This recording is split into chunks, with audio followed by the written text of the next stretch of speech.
Anak-anak semuanya, adakah satu dari kita semuanya yang hidup tanpa berharap menjadi orang kaya?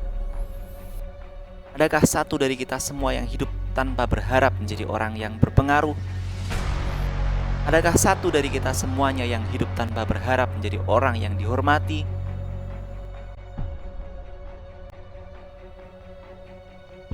Kita semuanya tentu memiliki harapan-harapan atas hal-hal yang seperti itu.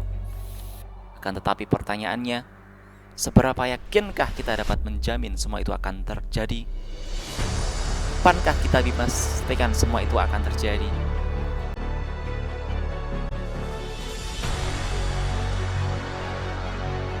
Imam Ghazali pernah bertanya kepada muridnya, "Tahukah kamu apa yang paling dekat dengan kita semuanya?" Salah satu menjawab, "Keluarga." Salah satu menjawab, "Sahabat."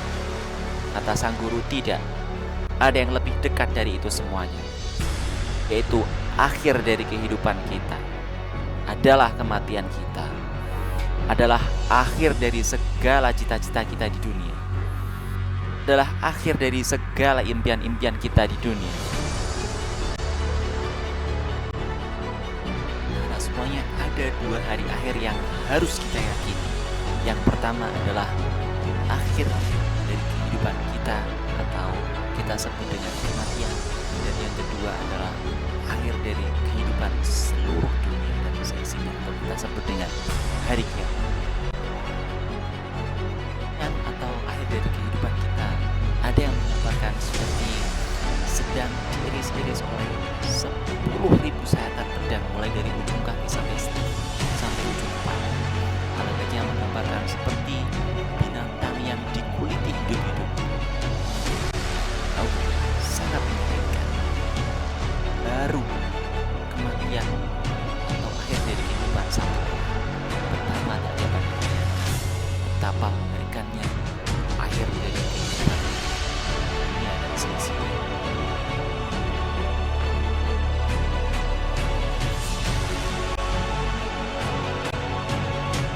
Disebutkan di dalam Al-Quran, "Ya zulzilatil ardu zilzalaha wa akhrajatil ardu asqalaha wa qala al-insanu ma laha."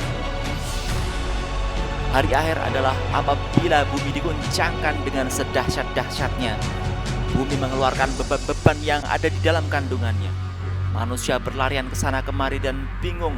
Mereka bertanya-tanya, mengapa bumi menjadi seperti ini? Apa yang terjadi? Dalam ayat lain digambarkan, hari kiamat adalah hari apabila manusia seperti aneh-aneh yang bertebaran dan gunung-gunung yang sebesar itu seperti bulu-bulu yang dihamburkan. Pada ayat yang lain juga digambarkan bahwa hari kiamat itu adalah hari ketika di mana ibu-ibu yang mengandung anaknya semuanya keguguran, dan ibu-ibu yang menyusui anaknya semua lupa dengan anaknya. Anaknya ditaruh, dilemparkan. Hari itu tidak ada yang namanya kasih sayang. Semuanya hanya mempedulikan diri dan keselamatan dirinya sendiri, karena saking menakutkannya di hari itu. Dan masih banyak ayat-ayat di dalam Al-Quran yang menjelaskan tentang dahsyatnya hari kiamat. Anak-anak semuanya, ini semua menunjukkan betapa dahsyatnya hari kiamat, dan itu harus kita percayai. Itu harus kita tidak boleh melupakan itu, karena itu adalah bagian dari keimanan kita semuanya.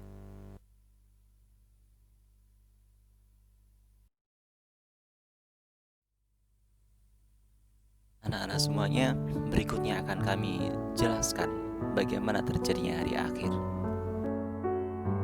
Setelah bumi berguncang, manusia berlarian ke sana kemari, dan seluruh kehidupan dunia habis dan mati, maka bumi menjadi kosong sampai berpuluh-puluh tahun. Tidak ada kehidupan, tidak ada air, tidak ada tumbuhan. Sampai kemudian Tuhan mengutus malaikat untuk menghidupkan kembali manusia-manusia yang sudah mati. Kemudian manusia terbangun, bangkit kembali dari kematiannya, atau kita sebut dengan Yaumul Ba'ats, hari kebangkitan.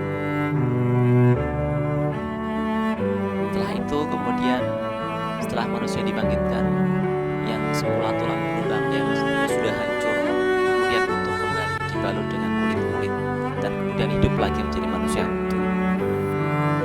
Kemudian setelah semua manusia utuh dan hidup kembali, maka manusia dikumpulkan jadi satu, di satu padang yang kita kenal dengan padang mahsyar. Maka kita kenal hari itu dengan yaumul hasyr atau hari dikumpulkan. Setelah orang dikumpulkan, lalu kemudian masing-masing satu persatu orang dihitung amalnya satu persatu. Dan pada hari itu satu pun tidak ada yang dirugikan.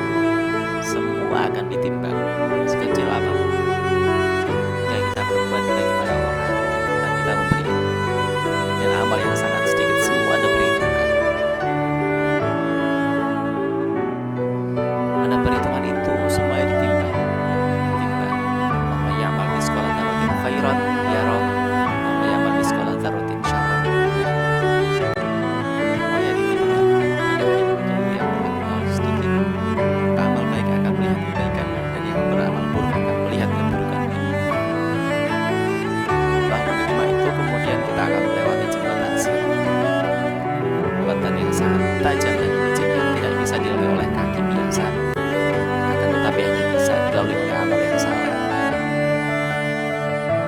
Kemudian ada yaumul jaza atau hari pembalasan. Hari ini dibalas semua amal-amal yang sudah kita lakukan di dunia. Apabila amal itu baik, maka dia akan menerima surganya Allah. Apabila amalnya tidak baik, maka akan menerima nerakanya atau murkanya Allah.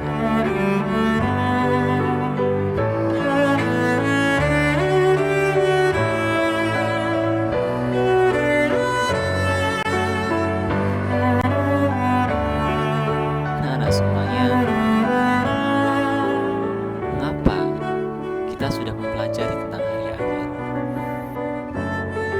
Kenapa kita terlalu sering lupa bahwa hal itu pasti terjadi? Mungkin kita sengaja menutup mata agar hal itu jangan pernah ada di pikiran kita, karena memikirkan hal itu hanya akan membuat kekhawatiran.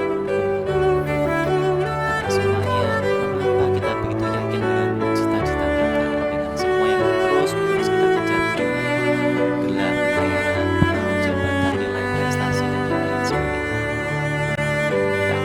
Kita akan hidup selamanya di dunia.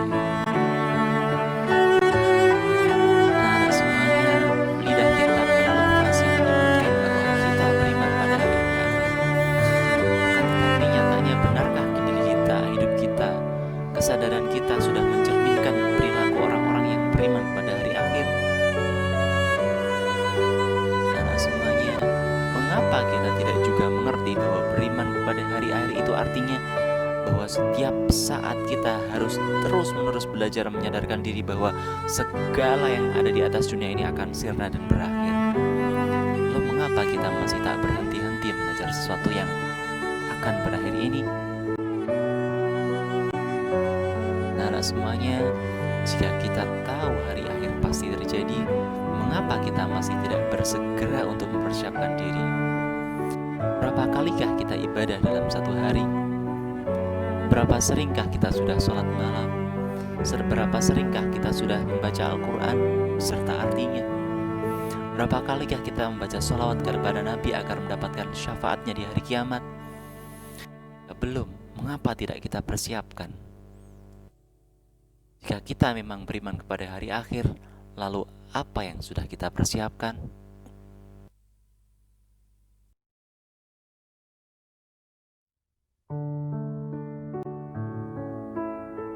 Anak-anak semuanya, setelah kita mempelajari beriman kepada hari akhir, marilah kita belajar untuk mengurangi hal-hal yang tidak disukai Allah.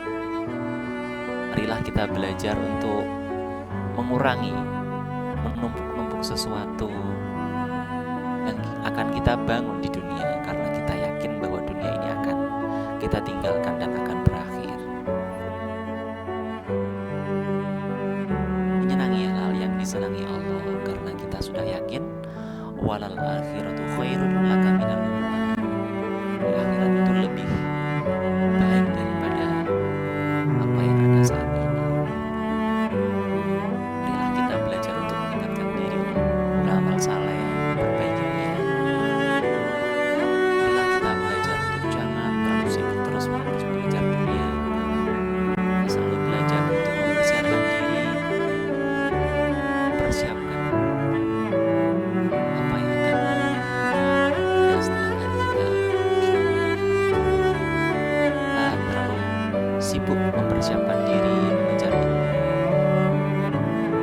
segala sesuatu.